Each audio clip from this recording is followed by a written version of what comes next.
Hello സുന്ദരികളെ സുന്ദരന്മാരെ, ഞാൻ ഇന്നലെ aroma തെറാപ്പിയെ പറ്റി പറഞ്ഞു വന്നു. അപ്പോൾ അത് ബ്യൂട്ടീഷ്യന്മാർക്ക് അല്ലെങ്കിൽ അരോമ തെറാപ്പി അറിയാവുന്നവർക്ക് വേണ്ടിയിട്ടതാണെങ്കിലും നമുക്ക് എല്ലാവർക്കും അതിൻ്റെ അകത്ത് ഗുണകരമായ കാര്യങ്ങളുണ്ട്, അറിഞ്ഞിരിക്കേണ്ട കാര്യങ്ങളുണ്ട്. Aroma therapy oils, essential oils എന്ന് പറയുമ്പോൾ ഇതുപോലുള്ള ബോട്ടിൽ ആണ് ഇപ്പോൾ കിട്ടുന്നത്. പ്യുവർ അരോമ തെറാപ്പി ഓയിൽസ് പല കമ്പനികൾ ഇറക്കിയിട്ടുണ്ട്. ഏറ്റവും ഞാനൊരു 33 വർഷം മുന്നേ പഠിച്ചപ്പോൾ ഇറങ്ങിയിട്ടുള്ള ബോട്ടിലുകൾ ഇതാണ് നമ്മുടെ ഇവിടെ കിട്ടിക്കൊണ്ടിരുന്നത്. ഇതൊരു ലെമൺ ഗ്രാസിൻ്റെ ഒരു കുറച്ച് ഓയിൽ ഇതിൻ്റെ അകത്തിരിപ്പുണ്ട്. അത് ആർക്കേഡയാണ്.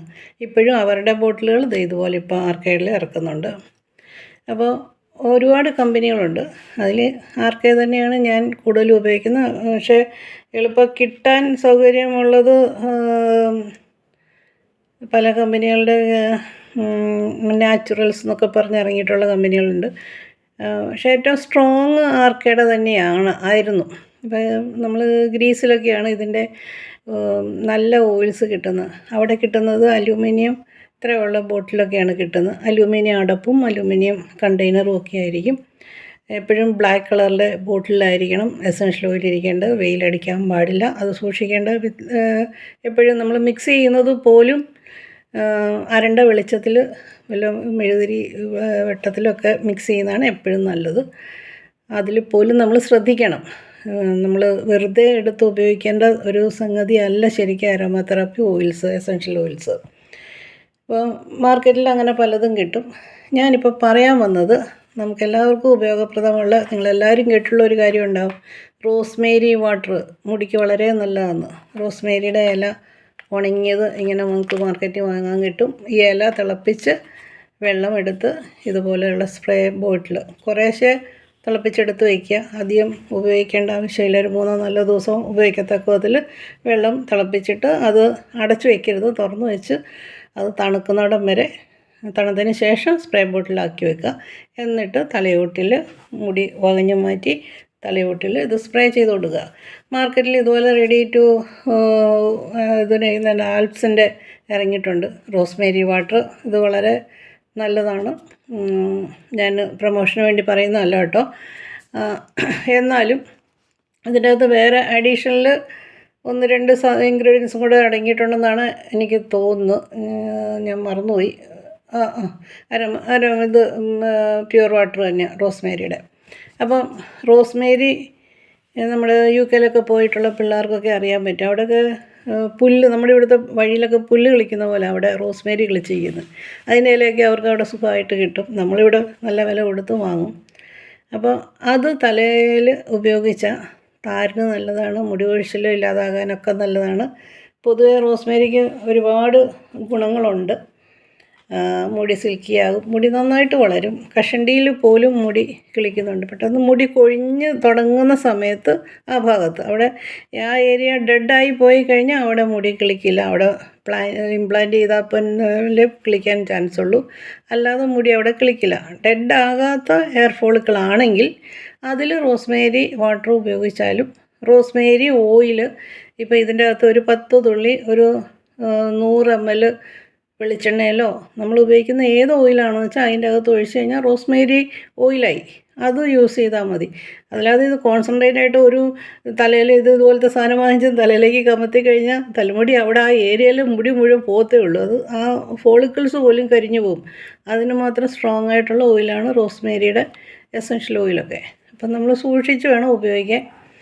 പല ആൾക്കാരും ഇപ്പോൾ ഫേഷ്യലിനൊക്കെ ഉപയോഗിക്കുന്ന ലാവൻഡർ പോലുള്ള ഓയിൽ, അല്ലെങ്കിൽ ബോഡി മസാജിന് ഉപയോഗിക്കും. മറ്റേ സാൻഡൽവുഡും ലാവൻഡറും അങ്ങനെയൊക്കെയുള്ള കാര്യം. ഉറക്കം വരാത്തവർക്ക് നമ്മുടെ ഉള്ളംകാലിൽ പുരട്ടി മസാജ് ചെയ്തിട്ട് കിടന്നു കഴിഞ്ഞാൽ നമുക്ക് നന്നായിട്ട് ഉറങ്ങാൻ പറ്റും. അതുപോലെ ഈ ലാവൻഡറും ഇതൊക്കെ ഫേഷ്യലിനുമൊക്കെ നമ്മൾ ഉപയോഗിക്കുന്നുണ്ട്. ഉച്ചയ്ക്ക് ശേഷം വരുന്ന ആൾക്കാർക്ക് നമ്മൾ അത് ഉപയോഗിക്കാറുണ്ട്. ചില ആൾക്കാർക്ക് അതിൻ്റെ അകത്ത് ഇത് മാത്രമായിട്ടല്ല, മിക്സ് ചെയ്ത് ഒരു ചെറിയ ബോട്ടിൽ, ഇതുപോലത്തെ ബോട്ടിലകത്ത് ബ്രൗൺ കളറിൽ ബോട്ടിലകത്താക്കി മിക്സ് ചെയ്ത് നമ്മൾ ഓരോരുത്തർക്കും പേരെഴുതി ഒട്ടിച്ച് വയ്ക്കും. ഒന്ന് ഈ പാർലറിൽ, അല്ലെങ്കിൽ അവർക്ക് കൊടുത്തുവിടും. അവർ വീണ്ടും വരുമ്പോൾ അത് ഉപയോഗിക്കാനായിട്ട് അത് തന്നെ കൊണ്ടുവരാൻ പറയും. അവർ വീട്ടിൽ കുളിക്കുമ്പോൾ ഒരു തുള്ളി ആ കുളിക്കുന്ന വെള്ളത്തിൽ ഒഴിക്കാൻ പറയും. അപ്പം അങ്ങനെ വേറൊന്നും രാത്രിയിലൊക്കെ കിടക്കാൻ നേരം വേണമെങ്കിൽ രാത്രി കിടക്കുമ്പോൾ ഉപയോഗിക്കേണ്ടതാണെങ്കിൽ അത് വേണമെങ്കിൽ നമുക്ക് ഈ പറഞ്ഞ പോലെ ഏതെങ്കിലും മീഡിയേറ്ററിൽ വെളിച്ചെണ്ണയിലോ എന്തിലേലും ഒരു അര സ്പൂൺ വെളിച്ചെണ്ണ എടുത്തിട്ട് അതിൻ്റെ അകത്തേക്ക് ഇതിൻ്റെ അകത്ത് ഒരു തുള്ളിയേ ഒഴിക്കാവൂ, അല്ലാതെ ഒത്തിരി അങ്ങ് കോരി ഒഴിക്കരുത്, ഇങ്ങനെ കുലുക്കരുത്. ഒരു തുള്ളി പോലും വേണ്ട. കാലിൻ്റെ അടി പുരട്ടണമെങ്കിൽ ഒരു ടൂത്ത് പിക്കിൽ മുക്കി 2 വട്ടം മുക്കിയിട്ട് അത് അതിൻ്റെ അകത്തേക്ക് ചേർത്ത് മിക്സ് ചെയ്താലും മതി. 1 2 തവണ ടൂത്ത് പിക്ക് മുക്കിയിട്ടെടുത്താൽ മതി. അതായത് അരത്തുള്ളി താഴെ മതി. അത്രയ്ക്ക് കോൺസെൻട്രേഷൻ ഉള്ളതായിരിക്കും നമ്മളപ്പം ഞങ്ങൾ കൊടുത്തു വിടുന്ന സാധനത്തിൽ പ്യുവർ കോൺസെൻട്രേഷൻ കൊടുത്തു വിടില്ല. കാര്യം ഇവരെങ്ങനെ ഉപയോഗിക്കുന്നത് നമുക്ക് പറയില്ല. അപ്പോൾ അതിൻ്റെ അകത്ത് കുറച്ച് ഡൈല്യൂട്ട് ചെയ്തിട്ടേ കൊടുത്തു വിടുള്ളൂ. അതെന്ന് വെച്ചാൽ അല്ലെങ്കിൽ അത് വെളുക്കാൻ തേച്ചത് പാണ്ടാവും. അപ്പോൾ എത്ര നമ്മൾ പറഞ്ഞാലും ആൾക്കാർക്ക് ഒരു ടൂത്ത് പിക്കിൽ മുക്കിയൊക്കെ എടുക്കാനുള്ള ബുദ്ധിമുട്ട് കൊണ്ട് ഇങ്ങനെ ഒരു കുട കുറയും. ഒറ്റ കുടയ്ക്ക് ചിലപ്പോൾ 3 4 തുള്ളിയായിരിക്കും കയ്യിലേക്ക് വീഴുന്നത്. അത് നമ്മൾ ശ്രദ്ധിക്കണം. റോസ്മേരി വളരെ നല്ലതെന്ന് ഞാൻ പറഞ്ഞല്ലോ. പക്ഷേ റോസ്മേരി ചിലർക്ക് ഉപയോഗിക്കാൻ കൊള്ളില്ല. അതായത് ആസ്മക്കാർക്കല്ല, അപസ്മാരക്കാർക്ക് റോസ്മേരി വാട്ടർ ഗുണകരമാകില്ല. കാര്യം ഇത് അമിതമായിട്ട് ഉപയോഗിച്ചാൽ അപസ്മാരം ഉണ്ടാവും. അതിൻ്റെ സ്മെല്ല് എല്ലാവർക്കും ശരിയാകണമെന്നില്ല. അങ്ങനെയുള്ള പ്രശ്നങ്ങളുണ്ട്. നിങ്ങൾ കേട്ടിട്ടുണ്ടോ ഒന്നും എനിക്കറിയില്ല. ഇപ്പോഴത്തെ അറിവിൽ നമ്മൾ റൂം ഫ്രഷ്നറായിട്ടൊക്കെ ഉപയോഗിക്കുന്ന ഓരോ സ്പ്രേകളുണ്ടല്ലോ, അതൊക്കെ അമിതമായിട്ട് ഉപയോഗിച്ചാൽ നമുക്ക് ഒരുപാട് ബുദ്ധിമുട്ടുകളുണ്ടാകും. ഒന്നാമത് ശ്വാസകോശത്തിൽ ക്യാൻസർ വരെ അങ്ങേയറ്റം അത് ഉണ്ടാക്കുന്നുണ്ട്. അതുകൊണ്ട് അതൊക്കെ അരോമ തെറാപ്പിയിൽ പെടുന്നതായിരിക്കണം എന്നില്ല. അതൊക്കെ ആർട്ടിഫിഷ്യൽ സ്മെല്ല് തരുന്നതാണ്. ചന്ദനത്തിരി കത്തിക്കുന്നതൊക്കെ ഒരുപാട് ഡേഞ്ചറസ് ആയിട്ട്, ഇപ്പോൾ ഒരു ചന്ദനത്തിരി കത്തിച്ചാൽ ദിവസവും കത്തിക്കുന്ന ബെഡ്റൂമിലൊക്കെ കത്തിക്കുന്നവരുണ്ട്, രാവിലെയും വൈകിട്ടും ഒക്കെ. അതിൻ്റെ മണം അടിച്ചാൽ ഒരു 4 സിഗരറ്റ് വലിക്കുന്നതിന് തുല്യമാണ്. അപ്പോൾ അതുപോലുള്ള പ്രശ്നങ്ങൾ നമ്മൾ ക്ഷണിച്ചു വരുത്തുന്നതുണ്ട്. മണമുള്ള എന്ത് സംഗതികളും ഉപയോഗിക്കുമ്പോൾ, പ്രത്യേകിച്ചും ബ്യൂട്ടീഷ്യന്മാരെ ഇപ്പോൾ ഉള്ളവർ എല്ലാ ദിവസവും ഫേഷ്യൽ ചെയ്യുക ഒക്കെ ചെയ്യുന്നവർ പലർക്കും, ഇപ്പം ഞാൻ ചുമയ്ക്കുന്നില്ലേ, അതുപോലെ റെസ്പിറേറ്ററി പ്രോബ്ലംസ് പലർക്കും ഉണ്ടാകാൻ ചാൻസ് കൂടുതലാണ്. കെമിക്കൽ ആണേലും ഹെർബൽ ആണേലും അത്രയും വലിയ പ്രശ്നമില്ല. അരോമ തെറാപ്പിയിൽ അത്രയും പ്രശ്നം വരില്ല. പക്ഷെ നമുക്ക് പറ്റുന്നതായിരിക്കണം.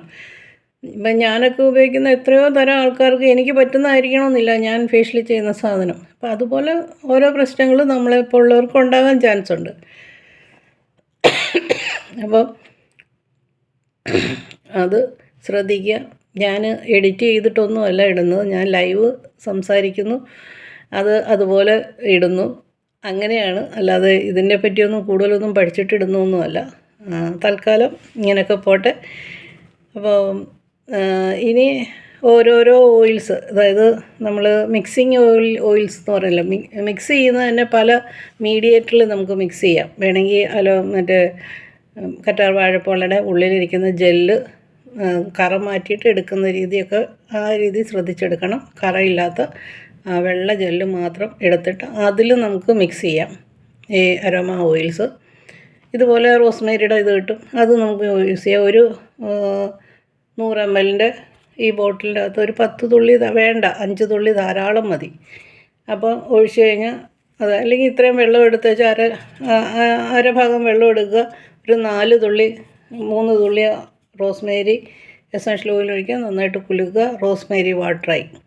അതുകൊണ്ട് എല്ലാ സംഗതികളും, ക്ലെൻസർ ഉണ്ടാക്കണോ, എന്ത് വേണമെങ്കിലും, സോപ്പ് ഉണ്ടാക്കണോ, നമുക്ക് ക്യാൻഡിൽ ഉണ്ടാക്കണോ, എന്തുണ്ടാക്കാനും അരോമ തെറാപ്പി പഠിച്ചു കഴിഞ്ഞാൽ അരോമ തെറാപ്പി കൊണ്ട് അതിൻ്റെ ഓയിൽസും കൊണ്ട് പറ്റും. ഫേഷ്യലിൻ്റെ cream, night cream, day cream, sunscreen, ഇതെല്ലാം നമുക്ക് ഈ അരോമ തെറാപ്പി നന്നായിട്ട് പഠിച്ചു കഴിഞ്ഞാൽ അതുകൊണ്ട് ഉണ്ടാക്കാൻ പറ്റും. നമുക്ക് കോസ്മെറ്റിക്സിൻ്റെ സാധനങ്ങൾ, ക്രീമുകൾ അങ്ങനെയുള്ള ഒന്നും, അല്ലെങ്കിൽ ഷാമ്പുകളോ അല്ലെങ്കിൽ സോപ്പോ ഒന്നും നമുക്ക് പുറമേ നിന്ന് വാങ്ങിക്കേണ്ടി വരില്ല. അതുകൊണ്ട് അതൊക്കെ വളരെ നല്ലതാണ്. അതിൻ്റെ സൈഡ് എഫക്ട്സുകളും നമ്മൾ അറിഞ്ഞിരിക്കണം. നിസ്സാരമല്ല അരോമ തെറാപ്പി. ഞാനൊക്കെ പഠിക്കുന്നത് ഒരു 33 വർഷം മുമ്പാണ്. അന്ന് ബോഡി മസാജിനാണ് കോൺസെൻട്രേഷൻ കൊടുക്കുന്നത്. ഇപ്പോഴും നമ്മൾ ഫേഷ്യൽ ചെയ്യാൻ വരികയാണെങ്കിൽ കാലിൻ്റെ അടി, ഉള്ളംകാലിലും കൂടെ നമ്മൾ ഒന്ന് മസാജ് ചെയ്ത് കൈയുടെ പാമ് ഈ ഭാഗം ഇവിടെയൊക്കെ എടുത്തിട്ട് അവരെ കൊണ്ടൊന്ന് മണപ്പിച്ചിട്ടാണ് നമ്മൾ ഫേഷ്യൽ സ്റ്റാർട്ട് ചെയ്യുന്നത്. അങ്ങനെയായിരിക്കും. അപ്പോൾ അങ്ങനെ വരുമ്പോഴേ നമുക്കത് ഫുൾ എഫക്റ്റ് കിട്ടുകയുള്ളൂ. അപ്പോൾ ഇതുവരെ എന്നെ കേട്ടിരുന്നതിൽ സന്തോഷം, സ്നേഹം എല്ലാവരോടും പറയുന്നു. അപ്പോൾ ശരി, അടുത്ത ഇതിൽ കാണാം.